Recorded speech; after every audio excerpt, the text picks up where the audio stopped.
14주차 경기, 첫 번째 경기부터 완전 박 터졌었죠.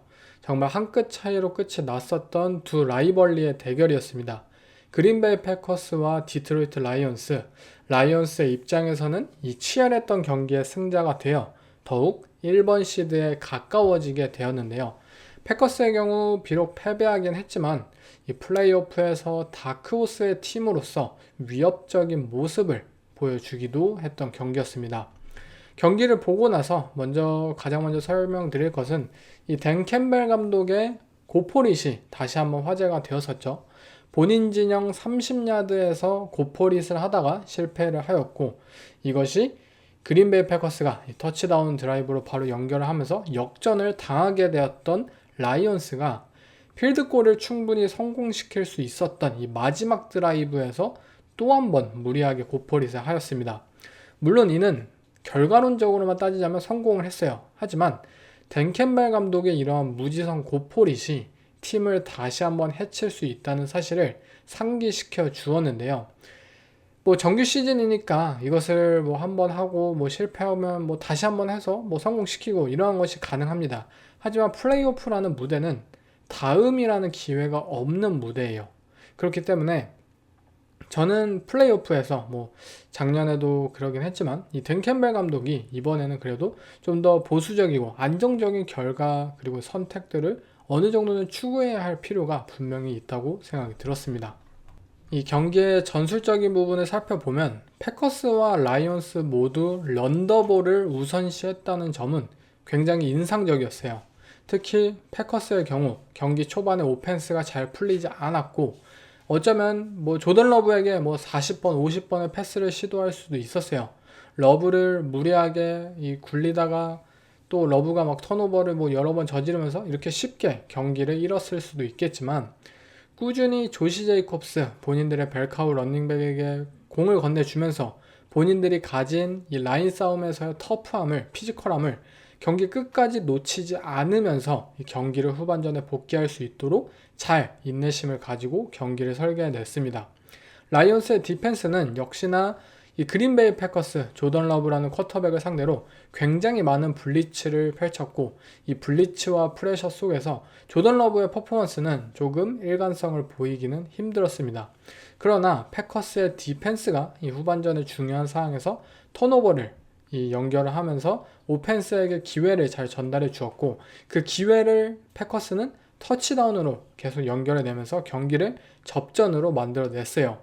이 경기에서도 제가 느낀 것은 조던 러브라는 쿼터백이 조금은 자제해야 할 필요가 분명히 있습니다. 상대 디펜스가 블리츠를 선보이든 존 커버리지를 펼치든 러브 입장에서, 이 쿼터백의 입장에서 그린베이 패커스 이 맨 라프라 감독이 설계하는 이들의 오펜스에서 분명히 쉬운 길이 있었어요. 퍼스트 리드 상황에서 리시버가 열리면 그냥 공을 던지면 돼요. 그 리시버가 비록 짧은 야드밖에 가져온다고 하지 못하더라도 그냥 그것도 기회잖아요. 그것이 또 짧은 야드가 예상되긴 하지만 그 공을 받은 선수가 이 야드 애프터 캐치 능력을 발휘해서 어쩌면 긴 야드로 전진을 할 수도 있겠고요.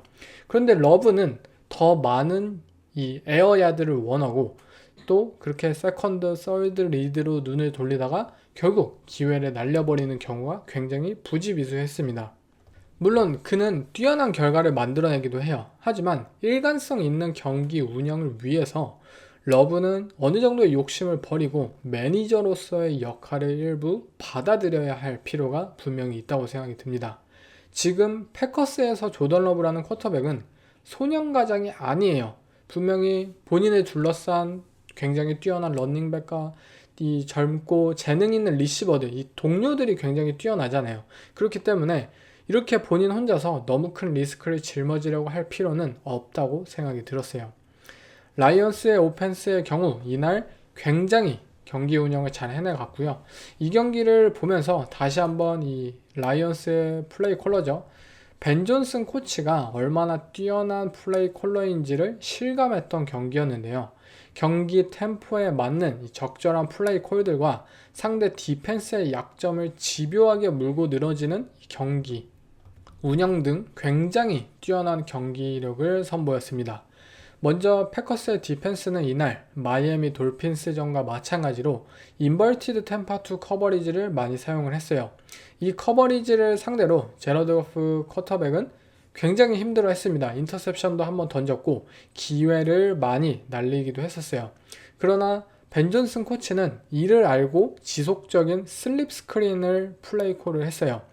변장된 커버리지의 단점은 아마 제 이전 영상인 이 러셀 윌슨의 이 쿠킹 클래스가 담겨진 이 13주차 터치다운 하이라이트를 보시면 아시겠지만, 변장된 커버리지의 단점은 스냅 후에 수비수들이 본인들의 임무를 위해 달려가야 하고 그 과정 속에서 이 몸을 돌리게 되고 결국 쿼터백을 제대로 바라보지 못하게 되는 등 어느 정도의 단점을 가지고 갈 수밖에 없어요. 그런데 스크린 플레이는 이러한 상황에서 최고의 플레이예요. 수비수들이 본인의 이 새로운 새로운 역할로 향할 때 라이온스의 이 스크린 블락커들은 굉장히 쉽게 블락 레버리지를 가질 수 있게 되었고, 이는 결국 이 굉장히 먼 야드까지 전진한 상황 속에서 블락까지 이어지면서 꽁 야드로 연결이 되었죠. 또한 생각보다 좋은 런 디펜스를 보여준 패커스를 상대로 라이온스는 결과가 어떻게 되든 꾸준히 런더볼을 실행하였고, 이를 통해 경기 막판 본인들이 경기를 컨트롤할 수 있는 지배권을 가지게 되었어요. 그리고 런더볼은 이 경기 가장 핵심이었던 이 플레이 액션을 위한 셋업으로 너무나도 완벽하게 연결이 되기도 했고요. 패커스의 라인베커들은 이 경기 이 자미르 깁스와 몽고메리의 발을 생각하는데 너무나도 온 신경을 썼습니다. 그렇기 때문에 이 플레이 액션에서의 패스 커버리지 능력이 굉장히 부족했는데, 라이온스가 이를 진짜 집요하게도 경기 끝까지 이용을 해먹었습니다. 진짜 악독하다라고 느껴질 정도였는데 이를 통해 많은 야드를 전진해 나갔고 결국 라이온스가 경기에 승리할 수 있었죠. 이 경기는 양팀 모두 저력을 보여준 경기였고, 또 한번 플레이오프에서 만나도 이상하지 않은 두 팀이에요. 패커스의 경우 과연 본인들이 가진 탤런트와 젊음을 조금은 좀 여유로움 그리고 능숙함이라는 요소와 함께 발휘할 수 있을지, 이들이 성장할 수 있을지가 관건이겠고요. 라이온스의 경우 이들이 무지성 고포린만 아니었다면 어쩌면 경기를 더욱더 쉽게 끝낼 수 있지 않았을까라는 생각이 들 정도로 이 댄 캠벨의 이 무지성 고포린 플레이오프에선 조금 자제할 필요가 분명히 있습니다. 물론 알고 있어요. 고포릿은 라이온스의 아이덴티티고 감독과 선수들 모두 찬성한다는 것을. 하지만 플레이오프 무대에서의 그릇된 한 번의 선택은 프랜차이즈 역사를 바꿀 수 있다는 것을 반드시 알아야만 합니다. 다음 경기는 이번 주 또 한 번의 미친 엔딩으로 끝이 난 경기였죠. 바로 디비전 라이벌 매치업 LA 차저스와 캔자스 시티 칩스, 이 AFC 웨스트 디비전의 이 라이벌리는 또 한 번 칩스가 승리를 거두었는데요. 골대를 맞은 마지막 이 위닝 필드 골이 그대로 넘어가면서 또 한 번 아슬아슬한 승리를 거둔 캔자스 시티 칩스. 이 디비전 맞대결 이번에도 칩스가 승리를 거두었는데요. 아마 아슬아슬한 이 칩스의 승리가 또 한 번 이어지면서 과연 캔자스 시티 칩스가 좋은 팀이 맞냐, 이들이 진정한 슈퍼볼 컨텐더가 맞냐라고 의심하는 사람들이 늘어나고 있는 상황인데요. 분명 칩스는 한 끗 차이로 경기에 승리하고 있습니다. 그렇지만 위기의 상황에도 결국 승리를 도출해내고 그 상황 속에서 오펜스 팀이든 디펜스 팀이든 스페셜 팀이든 모두가 이 승리에 기여하고 있다는 사실은 사실 굉장히 인상적이에요. 오히려 작년 시즌 캔자스 시티 칩스의 정규 시즌보다도 저는 훨씬 강하지 않을까라고 생각이 드는데, 최근 부상자였던 이들의 런닝백인 파체코도 돌아왔고 또 주주 스미스 슈스터도 돌아왔고 칩스의 오펜스 웨폰이 다양화될 것을 생각하면 저는 칩스가 분명히 더욱더 긍정적인 점을 기대할 수 있지 않을까라고 생각이 들어요. 먼저 이 경기 캔자스 시티 칩스의 오펜스는 이 1스텝, 3스텝 이 퀵 패싱 게임을 추구를 했습니다. 차저스 디펜스가 시종일관 이 프리스냅에서 투 하이 세이프티 커버리지를 유지했지만 칩스는 예상보다 원래라면 뭐 러싱을 당연히 선택을 하겠죠. 하지만 패싱을 많이 선택했어요. 이 부분에 대해서는 개인적으로도 좀 궁금하긴 한데, 제가 생각하기에는 스킴적으로 이 단순히 뭐 가위바위보 싸움으로만 생각한다면 당연히 투 하이 커버리지 상대로 러싱을 선택하는 것이 맞았겠지만, 이 경기 차저스의 디펜시브 라인이 칩스의 오펜시브 라인을 정말 참혹하게 무너뜨리는 장면들이 많았고, 경기 내내 차저스의 D라인에게 휘둘렸습니다. 칩스의 O라인은. 아마 앤디 리드 감독 입장에서, 칩스의 입장에서는 이 면대면의 블락킹 싸움을 이어가기에는 뭐 단순히 수적으로는 본인들에게 이 어드밴티지가 있겠지만 선수들의 개인 기량으로는 그것을 온전하게 풀어나가기는 좀 힘들었다고 생각을 한 것 같아요. 그렇기 때문에 이 싸움을 회피하고 오히려 패트릭 마홈스의 손에 공을 건네주어서 그가 최대한 빨리 던지는 방향으로 경기를 풀어나가기로 준비를 해왔다고 생각이 들었습니다. 대부분의 이 패싱 컨셉들이 뭐 스페이싱, 존 커버리지, 비터 컨셉들이 굉장히 많았고, 스팅 라우트, 슬랜트 라우트, 에로우 라우트 등으로 차저스의 이 촘촘한 존 커버리지 사이로 뭐 10야드 이상의 패스를 던지고 이러기보다는 굉장히 언더니스를 공략하는 짧지만 확실한 라우트 위주로 이들은 패싱 공략을 짜왔어요. 포메이션 상으로는 뭐 번치 포메이션 그리고 쿼드셋도 많이 플레이를 하면서 차저스의 이 존 커버리지를 뭐 탤런트 상으로 이기기보다는 어느 정도 이 수적으로 뭐 플러드 컨셉이나 이렇게 어드밴티지에 대한 부분을 확실하게 가져가려는 이러한 칩스의 의도가 보였는데요. 차저스의 디펜스의 경우에는 칩스가 뭐 헤비 퍼스널을 가져오든 상관없이 니켈 앤 다임, 이 썰드다운 상황에서는 계속해서 6명의 세이프티를 꺼내 들었고, 이 스피디한 세컨더리를 통해서 세이프티 블리츠도 선보이고 이 브래킷을 붙이는 등 결국 커버리지라는 측면에서 칩스의 리시버들을 견제하는 것이 좋다고 판단했어요. 가벼운 퍼스널 사용은 하지만 결국 경기 막판 캔자스 시티 칩스가 런 게임을 통해서 시간을 매니지먼트하는 것을 막지 못하기도 했는데요. 또 이 경기를 보면서 굉장히 인상적이었던 것은 이들의 디펜시브 라인들이 특히 양쪽의 엣지 러셔들은 이 패트릭 마홈스를 쫓습니다. 뭐 프레셔를 건네줄 거야 하고 스피드 러시를 감행해요.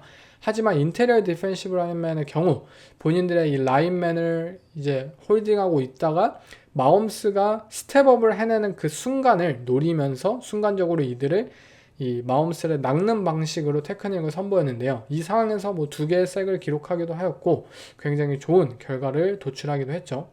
이처럼 차저스의 디펜스 뭐 잘 준비를 해왔어요. 그리고 캔자스 시티 칩스도 이 마홈스의 손에 많은 공을 건네주면서 어느 정도 부담을 야기하긴 했습니다.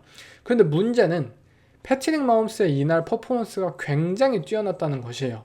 전체적인 스탯 라인만 보면은 마홈스 뭐 터치다운도 많이 기록 못하고 또 뭐 이 패스의 성공률도 뭐 그렇게 좋진 않다라고 마홈스 자체가 별다른 활약을 안 한 것처럼 보이지만 패트릭 마홈스의 이 경기 썰드다운 상황에서의 패싱을 보면은 그냥 어이가 없는 수준입니다. 아니 그냥 올 시즌 전체적으로 매 경기 그냥 어이가 없는데, 그가 썰드다운 상황에서 샷건 포메이션에서 공을 건네받고 공을 건네받은 상황에서 이 디펜시브 라인맨의 프레셔를 잘 따돌리면서 스크램블을 해내고 포켓 밖으로 나간 상황에서 태클링을 한 명 이 수비수가 하러 옵니다. 하지만 그 수비수를 또 어떻게 막 따돌려요. 이 엉성한 움직임으로.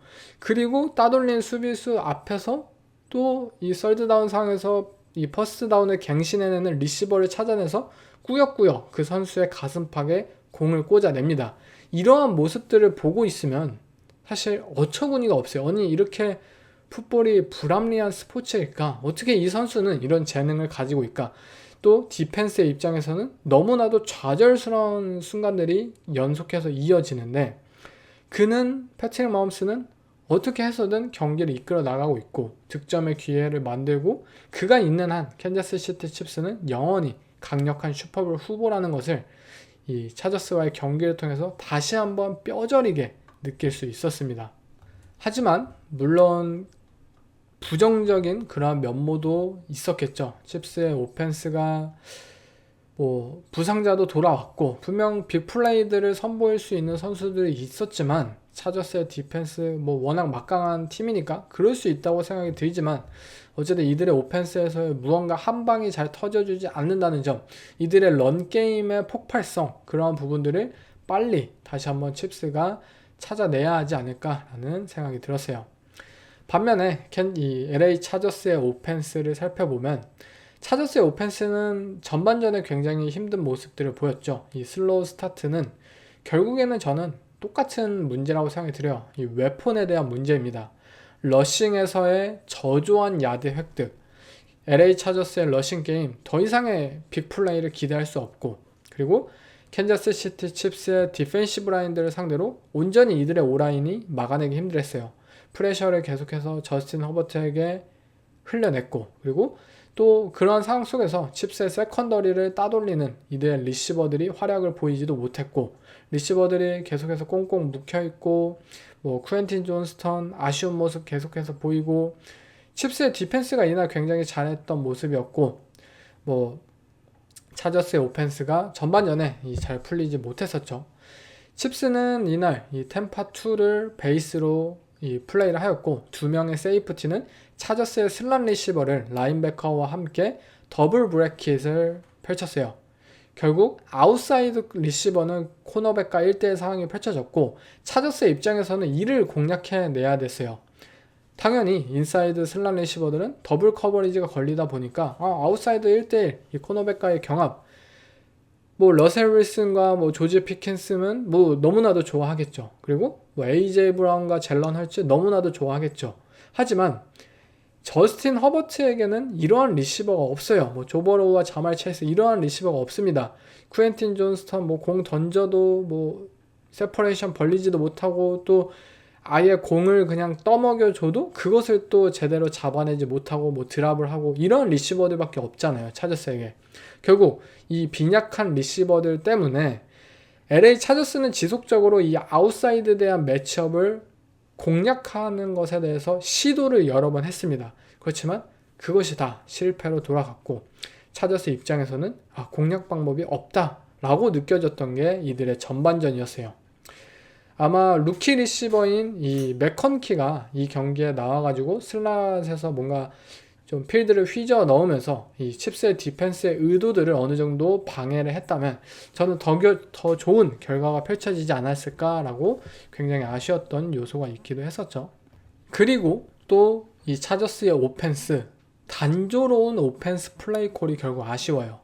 분명히 본인들이 리시버들이 1대1 상황에서 이 아이솔 상황에서 무언가의 좀 장점을 발휘하기 힘들고, 또 상대가 그것을 유도해낸다면 무언가 그래도 좀 다른 것을 시도해야 하고, 그리고 이 저스틴 허버트가 공을 던질 수 있도록 무언가의 그런 상황들을 만들어 주어야 하는데, 그렉 로만 코치는 이번에도 조금은 패싱이라는 부분에 있어서 만큼은 조금은 아쉬운 모습을 보였습니다. 뭐 어드저스트먼트를 보이기보다는 이 패싱에 있어서 그냥 계속 리시버를 믿고 저스틴 허버트를 믿고 그냥 똑같은 아이솔 컨셉 지속적으로 이어지고, 이러한 부분들이 이 차저스의 오펜스가 굉장히 빠르게 무언가의 돌파구를 찾지 못하는 그런 발목을 어느 정도 잡았다고 생각이 들었어요. 그래도 후반전에 차저스는 그나마 달라졌어요. 좀 더 빠른 템포의 패싱 컨셉들을 소화해내기 시작하였고, 러싱에서도 가드와 태클 두 명을 이 리드에서 블락커로 사용하는 이들의 플레이를 통해서 칩스의 아웃사이드 라인베커에 대한 그런 억제를 통해 이 러싱 라인을 확실히 만들어내면서 이들의 런 게임이 더욱더 효율적으로 전진을 할 수 있었고요.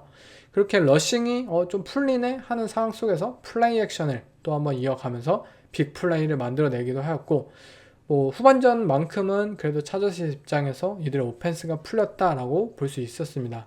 그렇지만 너무나도 뒤늦었다라는 점이 아쉽게 작용을 했죠. 경기 전반적으로 이들이 정말 전반전에 뭐 필드골 하나라도 더 찼더라면 분명히 이 경기 양상은 달라질 수 있었을 텐데, 차저스 입장에서 이 빠른 이 템포를 경기 초반부터 내지 못한다는 점은 너무나도 아쉽습니다. 그리고 그 아쉬움은 뭐 쉽게 극복할 수 있는 부분들이 아니에요. 뭐 본인들이 뭐 게임 플랜에 뭐 준비를 잘 해내고 뭐 그러한 것들이 아니라 정말 리시버진이 부족하고 이들의 탤런트가 열세하기 때문에 그렇기 때문에 잘 풀리지 않는 것인데 이들이 뭐 올 시즌이든 이번 오프 시즌이든 이 웨폰을 어느 정도 추가하는 것이 가장 시급하지 않을까라고 생각이 들었습니다.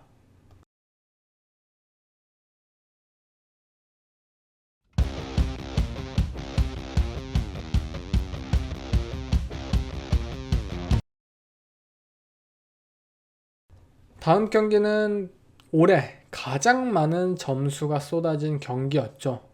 강력한 MVP 후보 조시 알렌이 이끄는 버팔로 빌스의 오펜스와 리그에서 가장 터프한 이 매튜 스태포드가 이끄는 램스의 오펜스.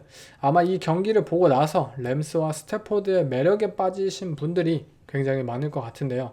그야말로 왜 이들이 플레이오프 다크호스로서 이 플레이오프에서만큼은 전혀 마주치고 싶지 않은 상대인지를 이들이 스스로 증명해낸 경기였다고 생각이 듭니다. 먼저 램스의 경우 션 맥베이 감독이 굉장히 훌륭한 경기 운영을 보여주었고요. 반대로 빌스의 디펜스는 본인들의 단점을 극명하게 보여준 경기였는데요. 램스의 경우 이날 굉장히 많은 러싱을 시도하였고 러싱을 펼쳐야만 빌스의 디펜스를 무너뜨릴 수 있다고 본인들 스스로 봐왔습니다. 그 이유는 빌스의 디펜스는 투 하이 베이스의 이 민첩함과 스피드를 우선시하는 그룹이기 때문이에요. 상대 오펜스가 뭐 무거운 퍼스널, 투 타이트엔드, 쓰리 타이트엔드를 꺼내든지 간에 버팔로 빌스는 본인들만의 이 퍼스널을 고집하고 이를 극복해내면서 다재다능한 플레이들을 펼칠 수 있는 그런 장점을 가지고 있는데요. 이번 오프 시즌에 LA 램스라는 팀은 오펜시브 라인에 있어서 더욱더 무겁고 피지컬한 이 빅한 그룹으로 변화를 주면서 이들이 단순히 예전 션 맥베이 감독의 초반 이 스트레치 런을 펼치던 팀이 아닌 좀 더 다운힐 파워 러싱을 선보일 수 있는 팀으로 방향성을 변모했던 부분이 있었죠. 결과적으로 현재 램스의 오라인은 굉장히 크고 피지컬합니다. 그리고 버팔로 빌스는 굉장히 작고 대신에 민첩하고 대신에 더욱더 강인하고 이런 선수들이죠. 이러한 단순 피지컬적인 매치업에 있어서 빌스의 프런트 세븐은 램스의 오펜시브 라인들과의 매치업을 완패를 당했어요. 단순히 이건 피지컬 싸움적에서 극복을 할 수 없었던 것이죠. 또 런닝백인 카이렌 윌리엄스 또한 굉장히 피지컬하고 터프한 런닝백으로서 꾸준히 미스테크를 유발하고 야드를 전진해내면서 전반적으로 이 경기 자체를 LA 램스가 컨트롤할 수 있도록 도와주었습니다.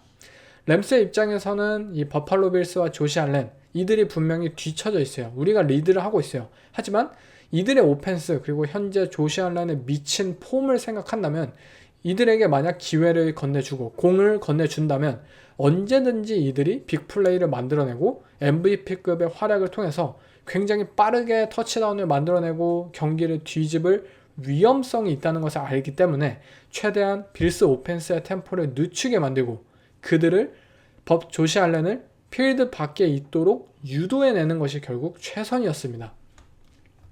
램스의 런더볼이 이 중심이 되는 상황 속에서 이 플레이 액션을 통해 퍼스트 다운을 갱신해내고 션 맥베이 감독은 이 경기는 결국 우리들이 매 드라이브마다 득점을 거두지 못한다면 이거는 질 수밖에 없다. 왜냐?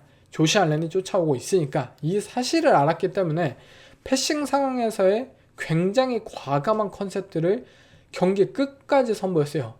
단순히 3야드짜리 패스 던지고 스크린 패스 던지고 이렇게 차근차근 전진하기보다는 11야드 패스, 14야드 패스, 19야드 패스, 24야드 패스 계속해서 램스는 퍼스트 다운을 갱신해내기 위한 플레이들을 매 플레이마다 설계해냈고 매튜 스태포드는 대단하게도 이 임무를 완벽하게 소화해냈습니다. 빌스의 디펜스가 존 커버리지를 펼친다면 리시버를 하면 모션 해가지고 트립 번치 포메이션 만들어내가지고 이 플러드 컨셉을 통해서 이들의 존 커버리지를 철저하게 부숴내고요. 15야드 20야드 전진을 해내고 만약 버팔로 빌스가 맨 커버리지 블리츠를 꺼내 들었다 그러면 오케이, 너네 1대1 상황 우리들의 리시버 이길 수 있어? 푸카 나쿠아 너에게 던져줄게. 쿠퍼컵 뭐 형님 던져 받아주세요 하고 그냥 아무 생각하지 않고 나쿠아와 컵에게 맨커버리 상에서 계속해서 패스를 던져요. 그런데 뭐 빌스의 세컨더리가 물론 잘 훈련된 선수들이긴 합니다. 커뮤니케이션 능력 리그에서 가장 뛰어나고 정말 이 교육적으로 정말 뛰어나요. 하지만 개인 기량이라는 측면에서 푸카 나쿠아의 터프함과 피지컬함을 당연히 이겨낼 수가 없었고 쿠퍼컵의 라우트 능력, 캐치 능력 당연히 따라갈 수가 없었기 때문에 빌스의 디펜스는 뭐 패싱에 있어서 거의 자동으로 다운을 갱신해 내주는 수준이었습니다. 결국 이 본인의 리듬을 완벽하게 장악해낸 매튜 스태포드는 계속해서 매 플레이마다 스트라이크를 던져대며 많은 득점을 거둘 수 있었습니다. 아마 이 경기가 정말 많은 점수가 벌어지는 이 핵전쟁이 일어날 것이라고 뭐 모멘텀이 생겼던 부분은 저는 결국 펀트 블락 터치다운이었다고 봅니다. 그때부터 뭔가 경기가 어수선해지면서 조시 알렌과 빌스는 터치다운을 위해 이 경기를 뛸 것이고 또 램스 입장에서도 그것을 알기 때문에 지속적으로 이 득점을 거두기 위한 경기 양상으로 이들의 경기가 흘려질 것 같았어요. 반면 이 조시 알렌에 대한 이야기를 해보자면 빌스의 오펜스는 전반전에 고전을 했습니다. 하지만 후반전에 득점을 거듭하면서 역전의 기회까지 만들기도 했는데 전반전에 조시 알렌과 버팔로 빌스의 오펜스는 이 램스 디펜스의 크리퍼 컨셉, 파이어 존, 커버 1, 커버 3 이 변장된 상황에서 펼쳐지는 이들의 디펜스를 잘 막지 못했어요. 분명히 쿼터백 입장에서 뭐 모두의 입장에서 램스의 디펜스를 봤을 때 정말 똑같아요. 이 프리스냅 상황에서 똑같은 상황에 있습니다. 그렇지만 다른 커버리지가 지속적으로 펼쳐지는 거예요. 아니 원 하이 커버리지는 똑같은데 이게 뭐 커버 1이기도 하고 아니면 이게 블리츠인데 또 다음 플레이에선 똑같은 상황인데 갑자기 존 커버리지가 펼쳐지고 그리고 다음 플레이에서는 똑같은데 갑자기 존 블리츠이기도 하고 지속적으로 똑같은 룩을 보여주고 그 뒤에서 펼쳐지는 다른 이 커버리지를 보여주는 등 조시 알렌에게 눈속임을 하는 이들의 전략은 경기 초반에 조시 알렌을 당황스럽게 만들었고 이 버팔로 빌스의 오펜스를 전체적으로 느리게 만들었어요. 그러나 후반전에 들어서 버팔로 빌스는 생각보다 쉽게 이 어드저스트먼트에 성공을 했는데 이들의 생각은 단순했어요. 오케이, 너네가 계속 변장된 커버리지를 펼친다면 우리는 그 변장된 너네들의 움직임에 이 변화에 당황하지 않고 그냥 우리가 미리 생각한 플레이를 펼칠 것이고 너네가 변장했기 때문에 아까 위에서 얘기했듯이 이 이동해야 하는 그러한 단점들 그러한 것들에 우리는 역으로 이용하기 위해서 짧은 패스와 스크린을 펼칠 거야 라고 버팔로 빌스는 나오기 시작했습니다. 결국 이 좀 더 간단하게 설명을 드리자면 결국 변장된 커버리지 상에서 스냅 후에 움직여요 선수들이. 그런데 조시 알렌과 버팔로 빌스는 뭐 변장되든 그대로 플레이를 펼치든 어쨌든 우리는 안정적으로 이 컴플리션을 만들어낼 수 있는 짧은 패스와 이 스크린 플레이를 사용하기 때문에 그 어떠한 망설임도 없고 혼란을 가질 그러한 필요도 없게 되고 그리고 이 짧은 패스는 결국 상대 디펜스가 움직이는 상황에서 이 아까 말씀드렸다시피 이 변장된 상황이었기 때문에 새로운 이 원래 본인들의 존으로 이동해야 되고 임무에 따라가야 되기 때문에 수비수들이 온전히 이 준비되어 있지 않단 말이에요. 몸들이. 그런 상황에서 짧은 패스를 받고 야드 애프터 캐치 능력을 통해 스피드를 굉장히 빠르게 5야드 상황까지 연출을 낼 수 있다는 거죠. 그 스피드를 바탕으로 결국 20야드, 30야드, 40야드, 50야드 전진을 할 수 있는 것이고 결국 샤키르는 51야드짜리 터치다운을 만들어냈고 또 러닝백인 타이 존스는 41야드짜리 터치다운을 만들어냈습니다. 또한 결국 블리츠를 펼치더라도 조시 알렌에게 이 지속적으로 경기에서 단 한 번의 색을 만들어내지 못했다는 점은 조시 알렌을 막기 위해서 이 램스는 많은 블리츠를 선보이기도 했고 또 그에 따라 다양한 이 커버리지를 펼쳐냈지만 결국 알렌을 막지 못했다는 점, 알렌을 단 한 번도 색을 만들어내지 못했다는 점, 이러한 부분들이 이 조시 알렌과 버팔로 빌스의 오펜스가 이 램스의 디펜스를 상대로 좋은 플레이를 펼칠 수 있었던 그러한 요소였다고 생각이 들었어요. 결국 조시 알렌을 무너뜨리지 못했기 때문에 조시 알렌이 어떻게 해서든 뛰면서 뭐 기회를 만들어내고, 그리고 그가 그럴수록 램스의 디펜스는 후반전에 들어서 더욱더 지치게 되고 더 많은 빅플레이를 허용할 수밖에 없었습니다. 결국 이 경기는 접전이 되었고요. 어쩌면 버팔로 빌스에게 동점의 기회까지 있었다고 봅니다. 그러나 톰 브레디가 지적을 했던 것처럼 션 맥더머트 감독의 이 쿼터백 스닉, 이 타임아웃 사용은 빌스가 경기에 이길 수 없도록 작용을 하게 됐습니다. 타임아웃은 정말 상대 오펜스의 시간을 없애는, 이들의 기회를 차단하는 그러한 용도로 사용을 했어야 했지만 본인들의 공격 기회에서 그것을 사용한 것은 너무나도 아쉬운 판단이었어요.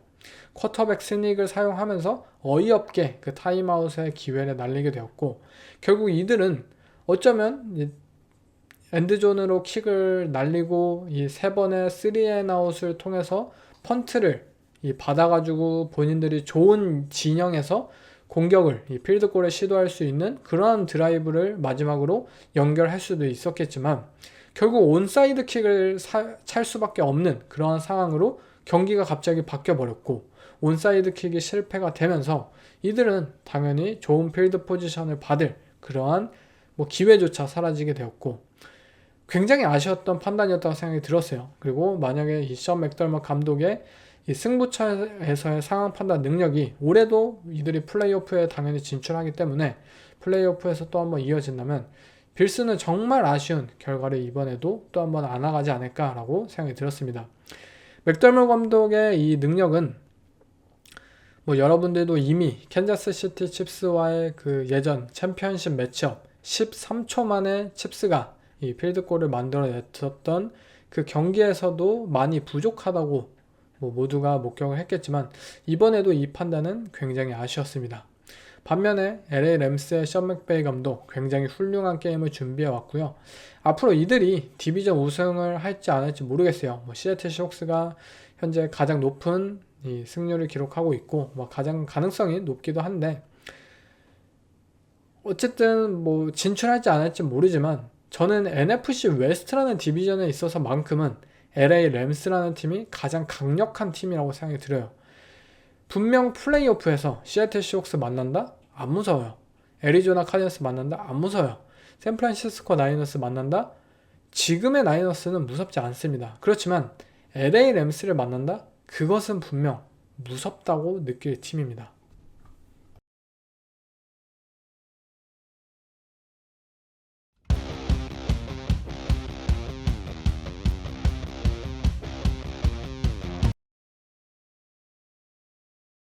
다음은 또 다른 디비전 라이벌 맞대결 경기였죠. 바로 시애틀 시옥스와 애리조나 카디널스. 경기는 시애틀 시옥스가 다시 한번 이 1차전과 마찬가지로 승리를 거두었는데요. 시애틀 시옥스의 경우 디비전 우승을 위한 어느 정도의 초석을 다질 수 있었던 굉장히 값진 승리였고요.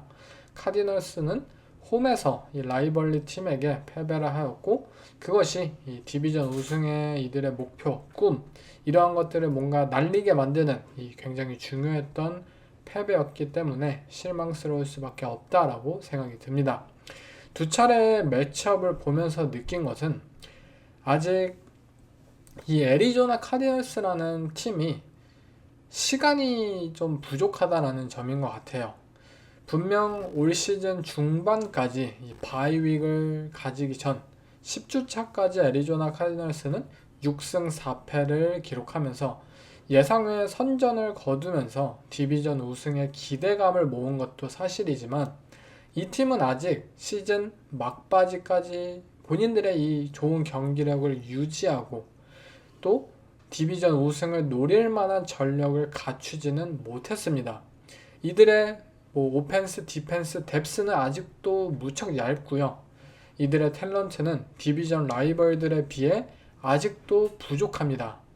하지만 긍정적인 것은 지금 우리가 이번 시즌 카디널스가 이들의 여정을 이렇게 잘 해낸 것처럼 분명 카디널스라는 팀이 옳은 방향으로 전진을 하고 있다는 점이에요.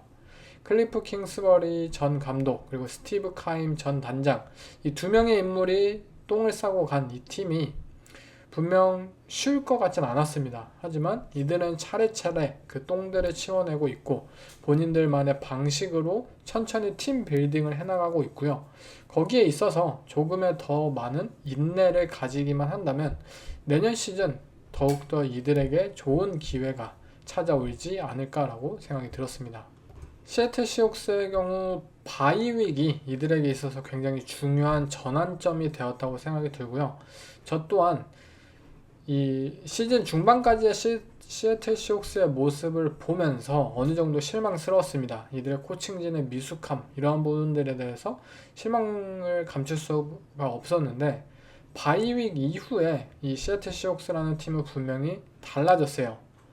이 경험이 부족했던 감독과 코칭진, 이들은 경기를 이끌어 나가는 데 있어서 분명히 부족했지만 바이윅 이후에 본인들의 그러한 역할들을 제대로 해내고 있고, 특히 시애틀 시옥스는 디펜스에 있어서 정말 뛰어난 퍼포먼스를 연속해서 보여주고 있고, 마이크 맥도날드 감독이 이 바이윅에서 턴어라운드를 했다라고 판단을 할 수 있을 정도로 이 팀의 승리를 현재 이끌고 있습니다. 오펜스에서도 러닝백인 케네스 워커가 이 경기에 나오진 않았죠. 하지만 차벌네일을 통해서 경기를 이끌어 나갔고, 어쩌면 케네스 워커보다 더욱더 뛰어난 이 런게임을 보여주면서 이 카디널스라는 라이벌 팀을 상대로 대승을 거둘 수 있었죠. 만약 패싱 오펜스가 좀 더 나아질 거다라는 기대만 가진다면 어쩌면 이 시애틀 시옥스의 디비전 우승은 그리 먼 이야기가 아닐 수도 있을 것 같습니다. 그런데 그렇다고 해서 시애틀 시옥스가 진지하게 컨텐더라고 느껴지진 않습니다. 그냥 괜찮네? 생각했던 것보다 괜찮네? 이 정도의 수준이 현재 된 것뿐이지, 와 너무 뛰어나다, 훌륭하다, 너무 좋다, 이러한 감상은 아직 이 지노 스미스와 이들의 리시버들의 이 패싱 오펜스가 폭발적인 모습을 보여야만 설득이 될 것 같습니다. 다음 경기는 컬크 커즌스의 홈 복귀 전이었죠.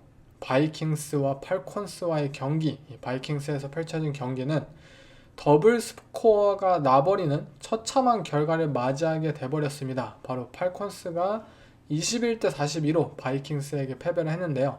이 경기를 통해서 팔콘스라는 팀이 진짜 멍청한 팀이구나, 진짜 이들은 잘못된 판단, 선택들을 했었구나 라는 것을 또다시 보여주었던 경기였습니다.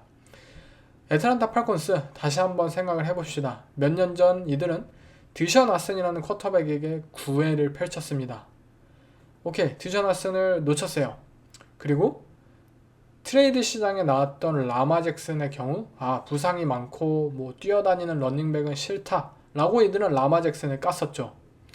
그리고 36살에 아킬레스 부상을 당한 쿼터백에게 연간 4,500만 달러를 주었습니다. 그리고 그러면서 드래프트 1라운드에서는 전체 8픽으로 또 다른 루키 쿼터백을 뽑기도 했었죠. 이들의 최근 이 쿼터백에 대한 행동들을 사실 보고 있으면 일관성이 느껴지지 않고 진짜 지금 뭐 하는 거지? 라고 느껴질 정도로 뭔가 코미디라고 생각이 들 정도로 어처구니가 없습니다. 본인들의 모든 실패의 원인을 7승 10패를 연속적으로 거두었던 이 아서 스미스 감독에게 그 책임을 지웠던 이 애틀랜타 팔콘스는 현재 14주차가 끝나고 작년과 완전 동일한 성적인 6승 7패의 성적표를 현재 들고 있습니다.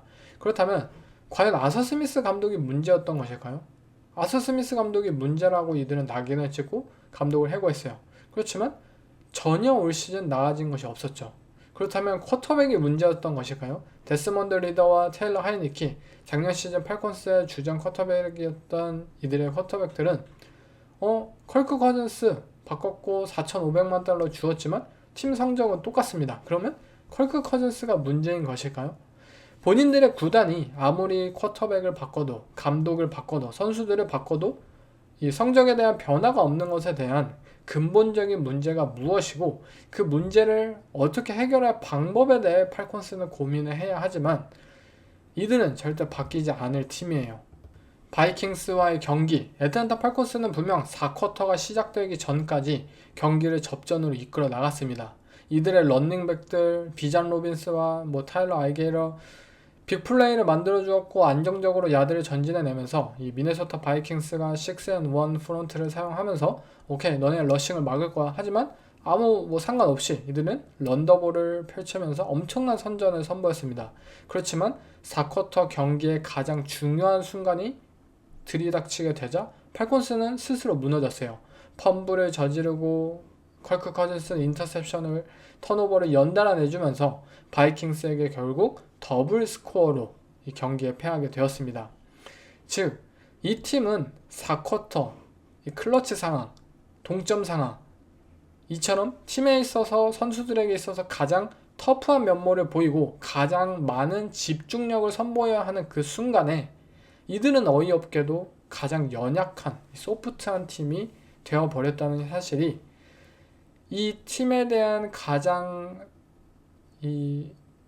단순하게 쉽게 설명할 수 있는 부분들이지 않을까 싶어요.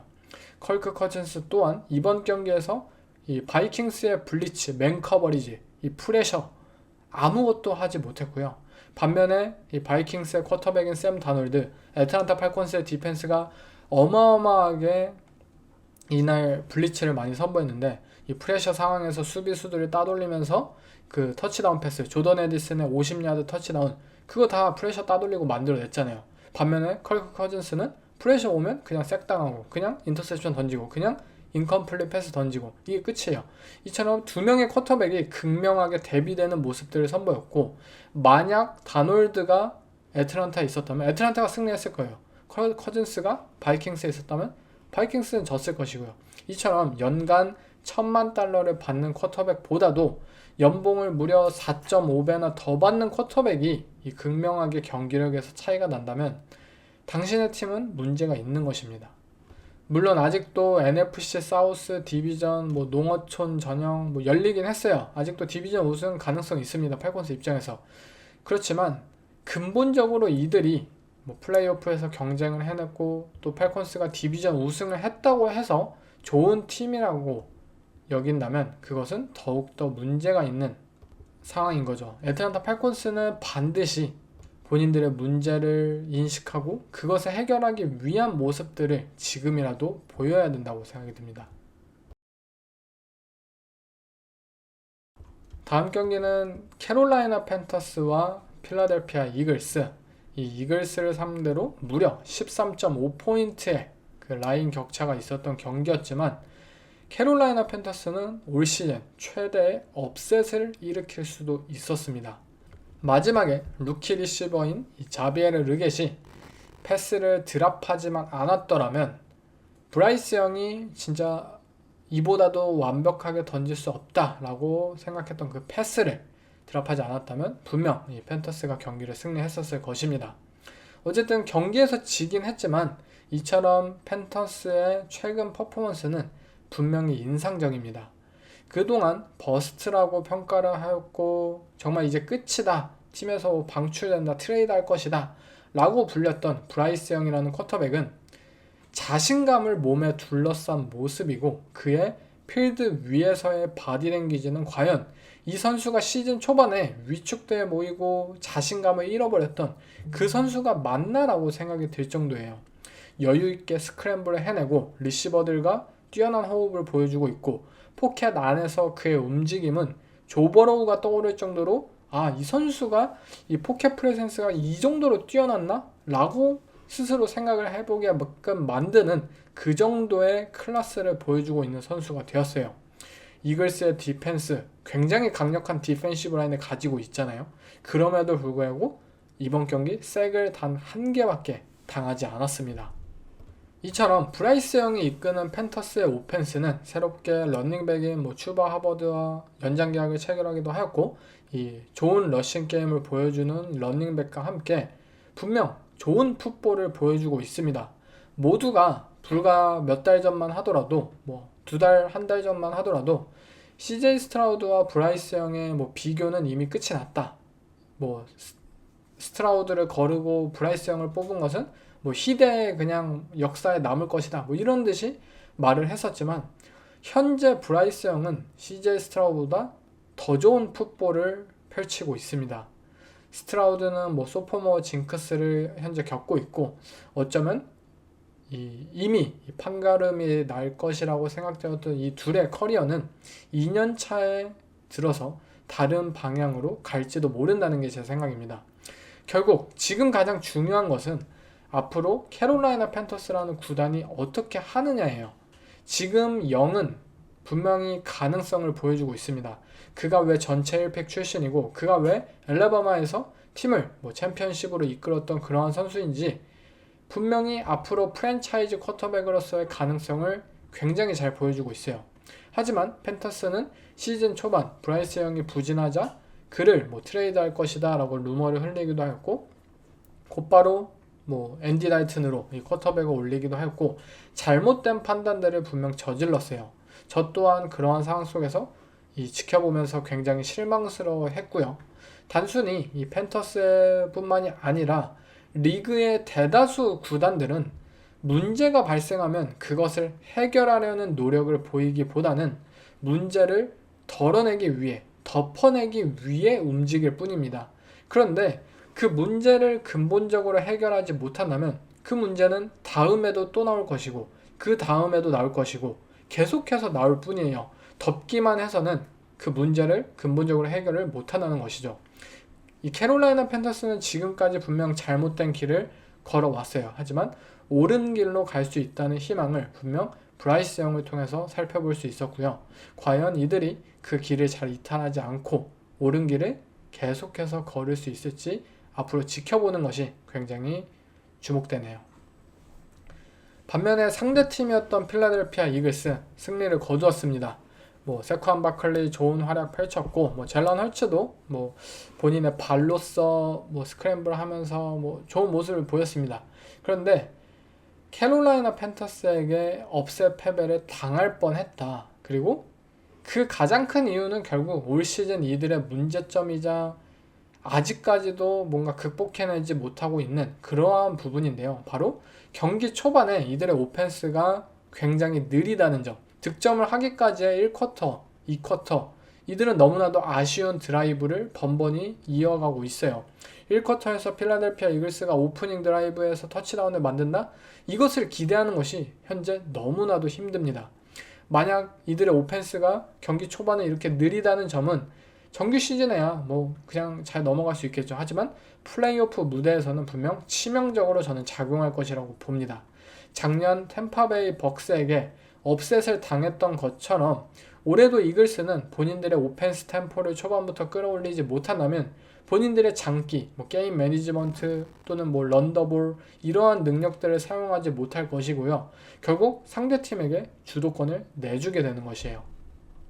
그리고 이러한 상황을 또 단편적으로 보여주는 예시는 지금 뭐 화제가 되고 있는 뉴스가 있죠. 바로 이 필라델피아 이글스의 베테랑 선수인 브랜든 그레햄이 뭐 일부 쇼에 나와가지고 젤런 헐츠와 이 AJ 브라운의 사이가 뭐 예전 같지 않다, 소원해졌다라고 밝힌 뉴스인데요. 분명히 뭐 이 뉴스가 뭐 찌라시일 수도 있고 뭐 어쨌든 같은 라커룸에 있는 동료의 입에서 나왔기 때문에 어느 정도는 저는 신빙성이 있다고 보는데 이 절친이라고 생각되었던 쿼터백과 리시버 현재 사이가 좋을 수가 없다라는 것은 이들의 패싱 오펜스가 분명히 예전 같지는 않기 때문입니다. 아까도 얘기했지만 이들의 오펜스 템포가 너무나도 느리고 현재 이 AJ 브라운이라는 리시버는 아직도 너무나도 뛰어나요. 시즌 초반에 이 필라델피아 이글스가 잘 풀리지 않았을 때 이들은 AJ 브라운에게 그냥 공 주자 하면은 브라운이 실제로 다 잡아주고 터치다운 만들어내면서 경기에 승리를 거두었잖아요.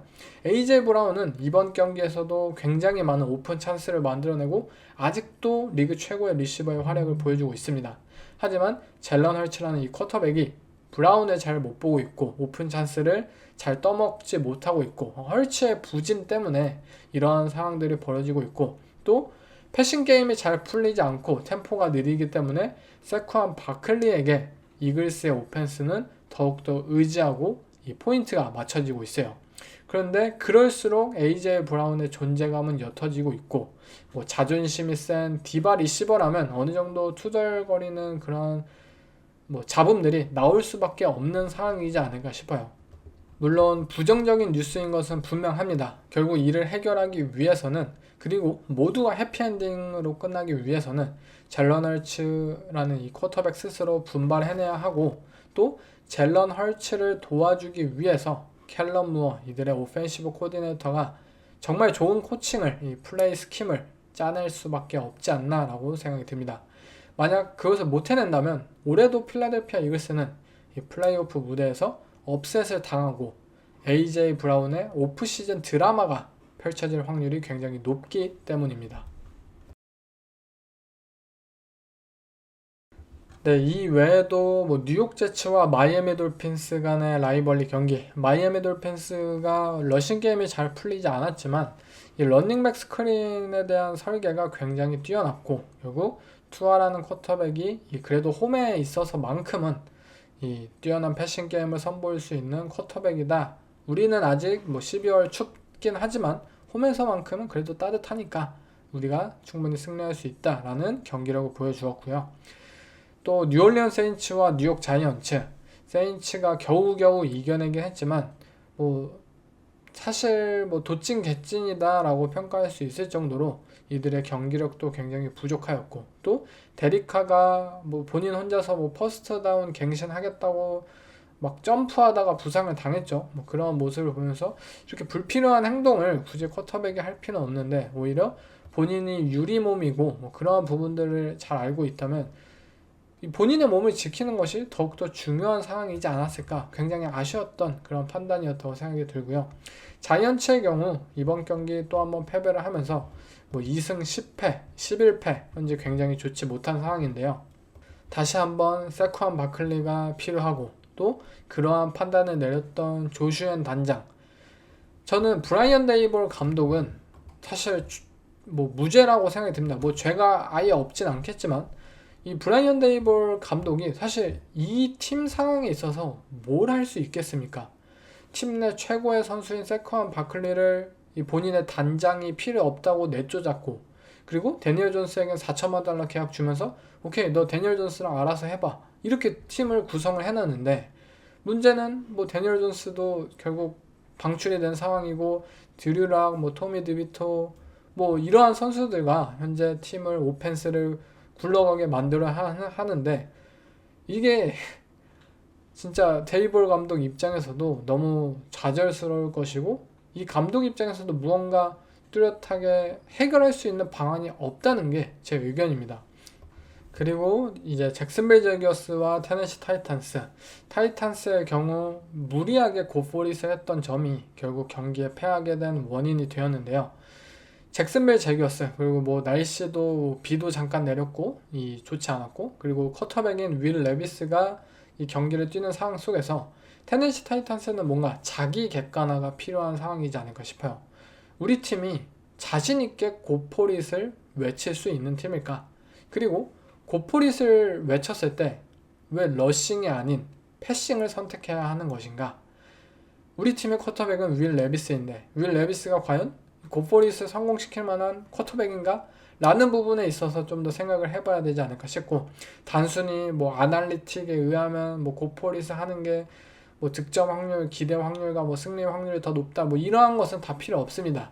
이 브라이언 켈런 감독이 좋은 러싱 게임을 설계하고 펼쳐냈지만 결국 이 상황에서의 판단 능력이 부족했고, 이 자기 객관화가 부족했기 때문에 결국 제기어스라는 이 형편없는 팀에게 라이벌리 매치업에서 홈에서 그것도 패배를 하게 되었죠.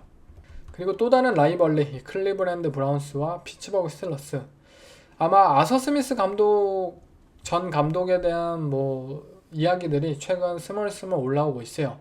스틸러스가 아무래도 이 러셀 윌슨이라는 이 베테랑 쿼터백이 다시 한번 도약하는 이 시즌을 선보이고 있고, 그런 상황 속에서 팀 성적도 좋고 이 팀 내 디비전 우승을 노릴 수도 있는 위치에 놓여 있는 만큼 이 팀의 오펜스를 이끌고 있는 아서 스미스 코치가 정말 대단한 런을 보여주고 있지 않을까라고 많이들 칭찬을 하고 있는데요. 당연히 칭찬을 해야죠. 이 아서 스미스 코치는 분명 맷 캐나다 전 코치 이후에 이 황폐화되었던 스틸러스의 오펜스를 다시 일으키는 데 성공을 했고요. 이 아서 스미스 코치가 굉장히 특별하게 대단했던 점은 본인들의 이러한 오펜스 탤런트를 정확하게 인지를 하고 그에 맞는 오펜스를 펼치고 있다는 점이에요. 스틸러스의 쿼터백 러셀 윌슨, 장점과 단점이 극명한 선수이죠.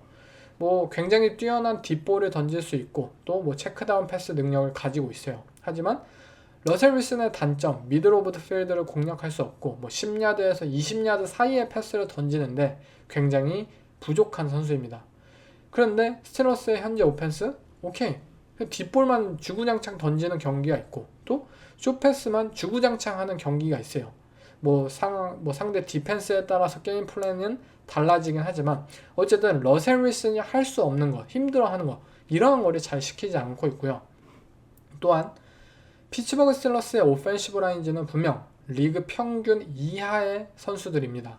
하지만 이 오라인을 위해서, 오라인을 떠받쳐주기 위해서, 그리고 오라인의 이 든든한 패스 프로텍션을 유발해서 러셀 윌슨이 더욱더 안정적으로 뛰게 만들기 위해서 이들은 굉장히 상대마다 다양한 패스 프로텍션에 대한 방법들을 강구해내요.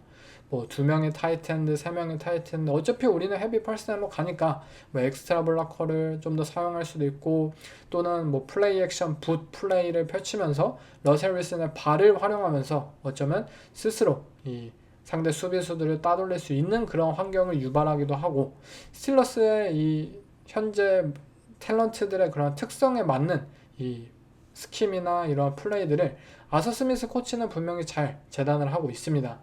물론 단점들도 저는 분명히 있다고 봐요. 너무나도 단조롭고 반복적인 플레이 콜이 어느 경기에 있어서만큼은 저는 발목을 잡을까 그렇게 생각이 들고, 또 플레이 시퀀스라든지 가끔 쿼터백과 리시버들의 그런 라우트 궁합이 잘 맞지 않는 상황들도 분명히 있고요. 또 퍼스널 사용에 있어서도 때때로 아쉬운 판단들이 분명히 보입니다. 하지만 어쨌든 성적으로 증명하고 있는 만큼 이 아서 스미스 코치에 대한 부분을 여러분들도 다시 한번 좀 생각을 해보고 애틀랜타 팔콘스에서 그렇게 팀을 망치고 갔던 것은 과연 아서 스미스 감독의 책임이 아니었나? 이러한 판단들을 한번 좀 스스로 고민을 해볼 만한 문제이지 않을까라고 생각이 듭니다. 그리고 이 시카고 베어스와 샌프란시스코 나이너스, 베어스 입장에서 너무나도 좌절스러운 경기였다고 생각이 듭니다. 분명 켈러 윌리엄스 최근 몇 주 동안 그래도 어느 정도 성장을 조금씩 거듭하고 있지 않나? 라고 생각이 들었지만 이 나이너스를 상대로 완벽하게 무너졌고, 시카고 베어스의 오펜스가 전체적으로 그냥 형편없는 모습을 보였죠. 반면 나이너스의 디펜스 굉장히 좋았고, 이들의 오펜스 또한 브록 퍼디와 또 조지 키를이 대활약을 펼쳐내면서 승리를 거두었고요. 나이너스의 경우 이번 주 승리를 통해서 아직 디비전 우승에 대한 희망을 놓지 않게 되었는데, 문제는 시카고 베어스에 대한 승리가 나이너스 본인들에 대한 그런 만족감보다는 오히려 시카고 베어스라는 팀이 너무나도 형편없었기 때문에 이렇게 크게 승리를 거둘 수 있지 않았을까 라는 생각이 좀 더 큽니다. 그만큼 나이너스라는 팀, 아직도 저는 이 팀이 좋은 경기력에 놓여 있다고 생각이 들지는 않았습니다. 네, 이상 14주차 돌아보기를 마쳐봤는데요. 다음 15주차 픽 프리뷰에서 찾아뵙겠습니다.